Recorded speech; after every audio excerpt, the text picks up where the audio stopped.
of heart for the abundance of all things. Read. Therefore shalt thou serve thine enemy. Right, so Joel, so it says that if we don't do what God said to do, therefore shall what? Shalt thou serve thine enemies. So because we didn't serve God, God says we're going to have to serve our enemies. Read. Which the Lord shall send against thee in hunger. In hunger we have to serve our enemy. And in thirst. In thirst we have to serve our enemy. And in nakedness. Clothes we have to serve our enemy. And in want of all things. And he shall put a yoke of iron upon thy neck. What does gentleman have on him here? What you have around your neck? What does this gentleman have around your neck? Chain. Chain. But what is? Read again that part there. And he shall put a yoke of iron. What do you have around your neck? Yoke of iron. So these causes identify who the children of Israel are. This man have a yoke of iron on his neck. This man here have a yoke of iron on his neck.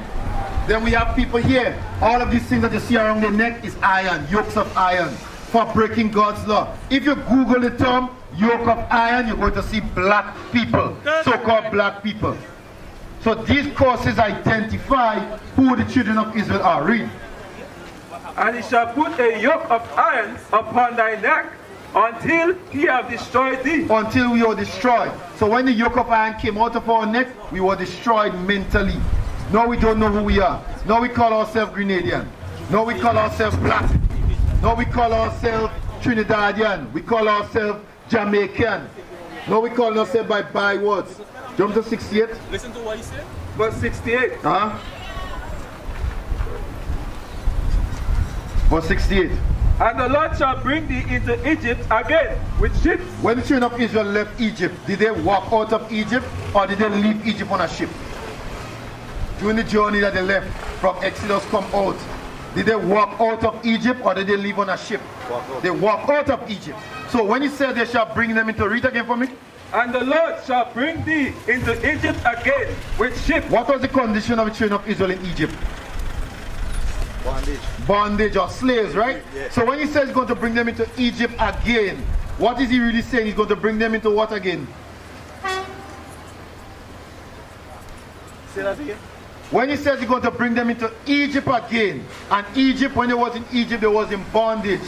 When he says he's going to bring them into Egypt again, he's saying he's going to bring them into what again? Bondage. Bondage again. With what?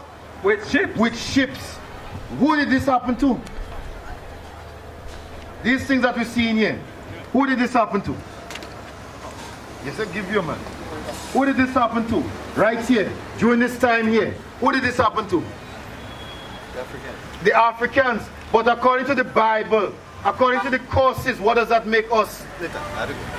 Alright, well later, Joel. Yes. Alright. Give me a contact now. 537-7226 and officer number. 537. 7226. 534-8752. 537. Charge 534? 534-8752. Don't leave now. No one have a question. Don't leave yet. Your question was answered? Alright.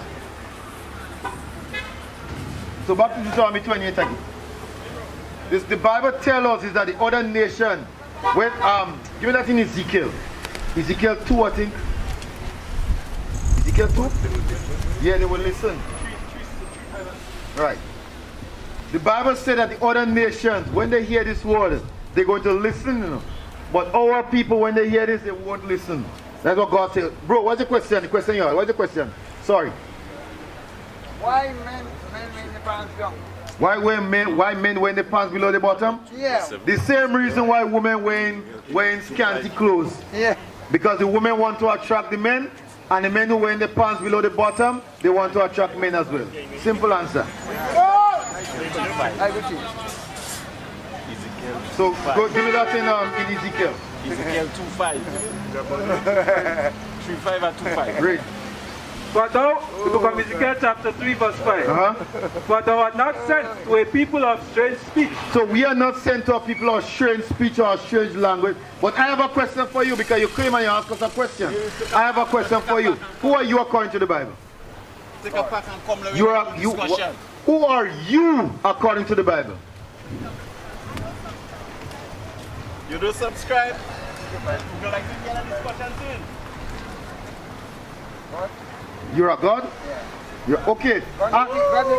Right. Okay, so I'm asking you as a God, save us from our condition. Save me. Save the people from their condition. Heal somebody of some kind of disease. You say you're a God. Huh? Give me that in Psalms, I think Psalm 93. Ye are gods. 82. Ye are gods. Read that for me. They like men. Psalm 81:6. Psalm 81:6. Listen what God says. Read. The book of Psalms chapter 82 verse 6. I have said, ye are God. So you are correct by saying that. You say you are God. God says that you are a God, but what? That, and all of you are the children of the Most High. But ye shall die like men. But you're going to die like a man. You're going to die like any ordinary man. You want to know why? Because we don't keep God's commandments. That's right. You know, just watching you, I could give you one commandment you don't keep. One. Numbers. Give me that in Numbers. Numbers 15. And these are simple commandments we as a people are supposed to keep, you know. Don't approach too much because that man here ready for you, you know. Don't step up too much. Right. So one commandment. The book of Numbers chapter 15 from verse 38. I know that and I understand that. But what we're supposed to do when we hear the Bible, when we hear the words, we're supposed to listen and apply. That's how we change. That's how we bring about change. Read.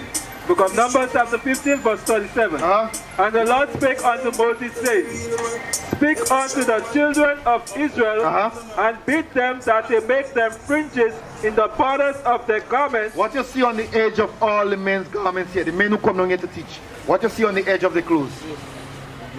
The men here that I see stand up around you. Why on the edge of the clothes, not what they wear, the edge. Pay attention.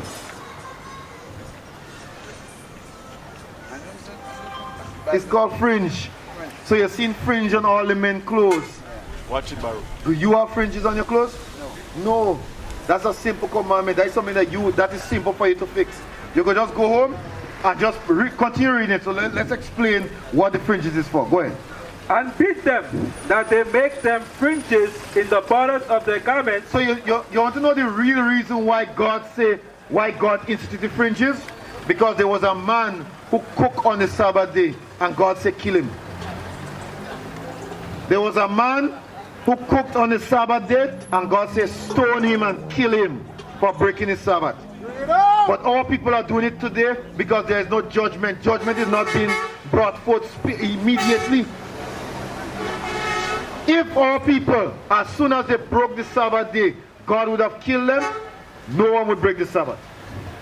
That's right.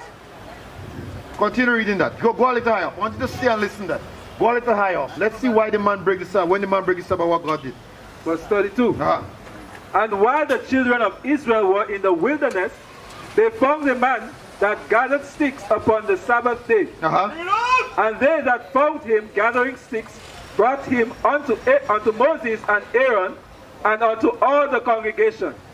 And they put him in what? So they put him in prison, read. Because it was not declared what should be done to him. And the Lord said unto Moses, the man shall be surely put to death. So God says, put the man to death for breaking his Sabbath day.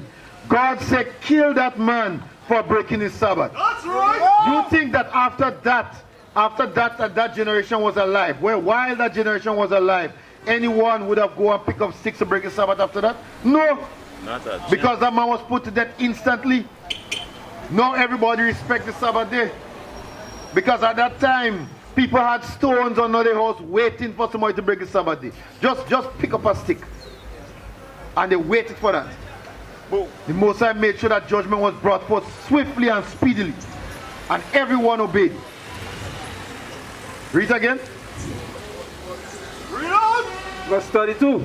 And while the children of Israel were in the wilderness, they found a man that gathered sticks upon the Sabbath day. Read. And they that found him gathering sticks brought him unto Moses and Aaron, and unto all the congregation. And they put him in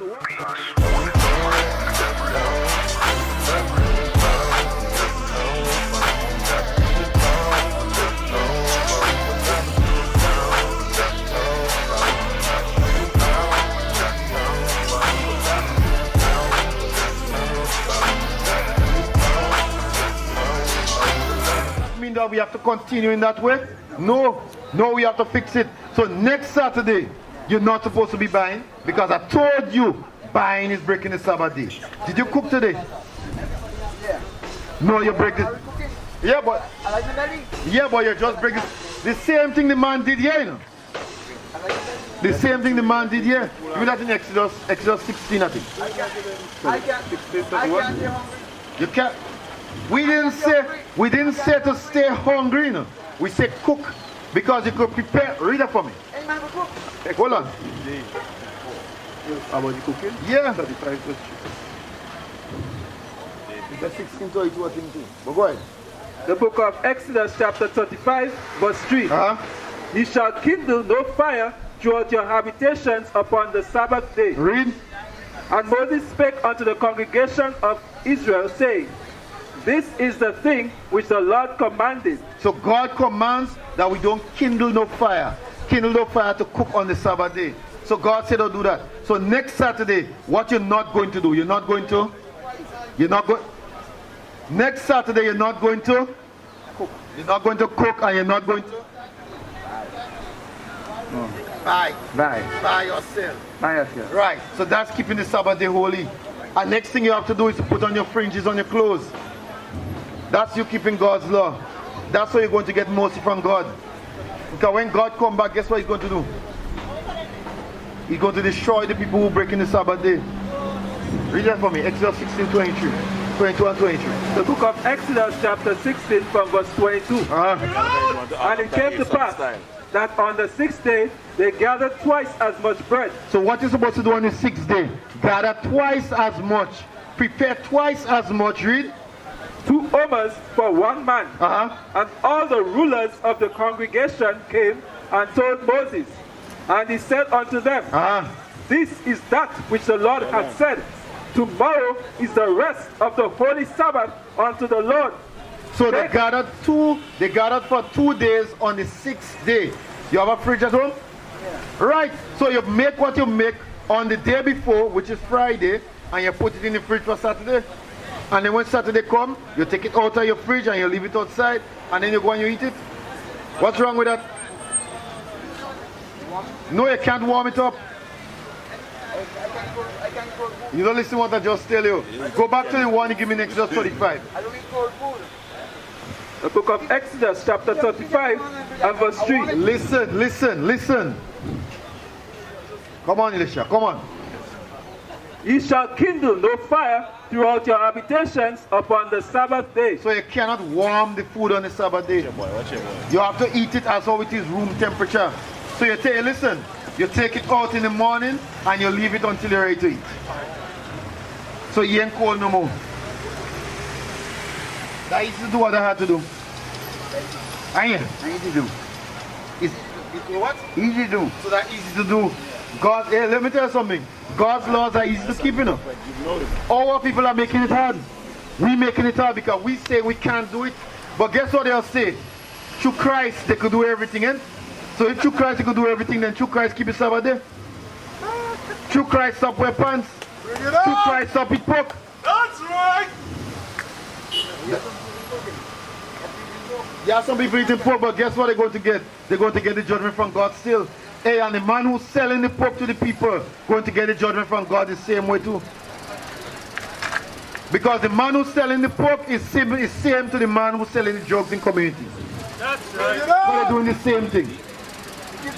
That's what they're doing. Yes, that's what they do. So bro, you have any question? You want to know your nationality according to the Bible? Or who you are according to the Bible? Please go back to Deuteronomy 1:1 for me. Book of Deuteronomy, chapter 1 and verse 1. Well, later, what's your name? Clifford Marriage Show. So we'll see you here next Saturday, Clifford Marriage Show. So what you wouldn't do next Saturday? What you wouldn't do? No cooking. What else? No buying. No buying, and what else? No warming up. What else? And the fringe on the clothes. Alright. So we'll deal with you, brother. What's your name? What's your name? Rocky. My name is Nehemiah. Come, bro. Right? Come on, listen, man. We can't be scared of our own people. You know? My name is Nehemiah. Nice to meet you, Rocky. So now we're going to show you who you are according to the Bible. Deuteronomy 1:1. The book of Deuteronomy, chapter 1, verse 1. These be the words which Moses spake unto all Israel. So everything we are about to read going forward is what Moses spoke to Israel, right? So now the gentleman said that you would have learned or you would have heard that your tribe is based on your month, right? You would have learned that, right? So can I ask you a question? What month would have been Benjamin? What month? He said Romans 3 and Romans 4. Right. So there people just think about this, eh? So let's say Benjamin is the second tribe and Benjamin was born in the second month. The Benjamin himself, the first Benjamin. And this man made a child in December. What tribe that child would have been from? Well, how could he be from Benjamin if it's a different month? You see how that doctrine doesn't make any sense? It doesn't make sense because it doesn't matter. Give me Numbers 1:18. Numbers 1:18. The book of Numbers, chapter 1, verse 18. And they assembled all the congregation together on the first day of the second month. And they declared their pedigree. The pedigree of the offspring. After their family. By the house of their fathers. The house of the month. By the house of their fathers. The house of the month that they learned from Babylon. By the house of their fathers. So they declared their pedigree by the house of their father. So your father determines your tribe. So just as Levi, Aaron the priest, his wife came from Judah, but all his children was Levi. Benjamin would have had children with people with women outside of Benjamin tribe, but all the men that come from that tribe, all of their children would have been Benjamin. Judah, the same thing. So all of these men here, the tribe is determined by their father, not by the month.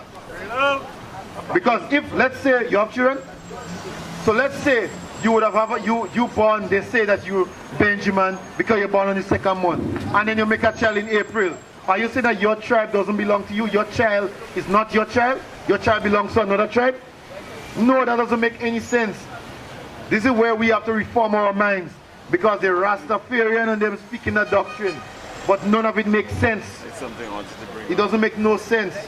Well, let me show you something as an Israelite. Give me, what's the purpose of coming in Wall Street today? What's the purpose? Come on to work? You're passing through, you bought this here today, you bought that? You bought that today. Right. So right, let's see what happened to that. So go back to, give me them two scriptures that we just spoke about. Right? And I want the one in Exodus 16 first. Yeah, the one in Exodus 16 first. Watch that. And don't get on the defensive, you know. The whole purpose about this, no, it's for learning. Right, because it's for learning. It's for learning. What, yeah, so what you're saying is, so if God said, would you believe it? So God had to come down and tell you that. So all in the Bible, God came down and tell the people what to do. So people wrote the Bible for themselves. So do you believe in the Bible? So how you know which tribe you come from? Because the tribes is written in the Bible, you know?